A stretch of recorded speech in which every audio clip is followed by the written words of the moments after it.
vua zona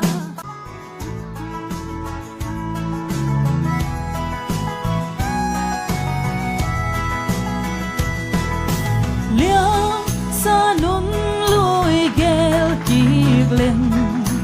tu và hoi na buộc xe mi băng mã lâu lệ điện thế hin qua phần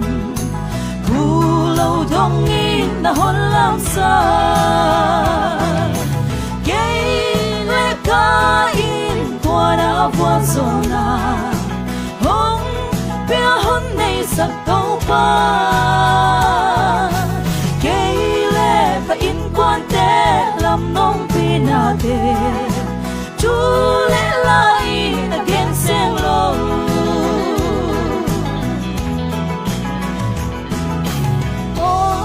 câu ba na hôn pina cây lệ ca in quan tế đi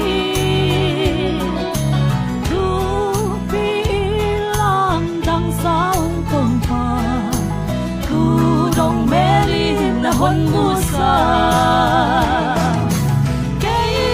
lệ ca in qua na vua zona hôn bia hôn này sắc câu ba cây lệ ca in quan tế làm nông pina tê thu lệ lại là kén sen lâu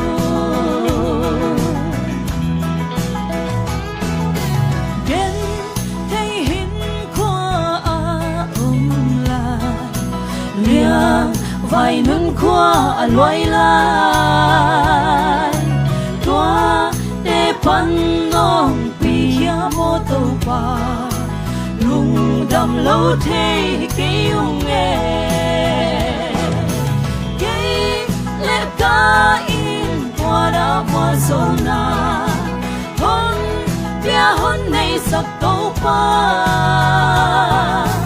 cây lệ ca in quan tế làm nông pina tê chú lệ lại đã khen sen lâu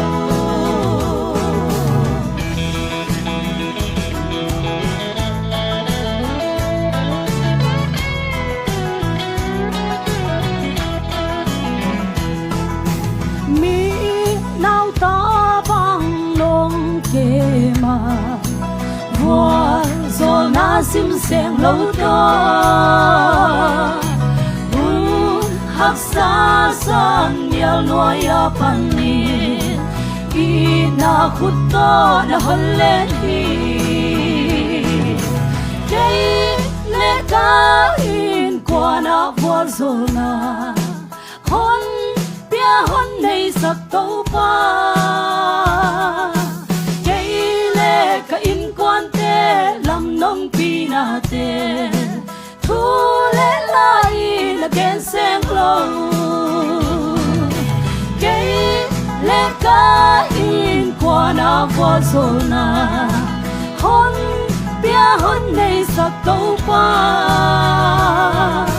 cây lệ ca in quan tế làm nông pina tê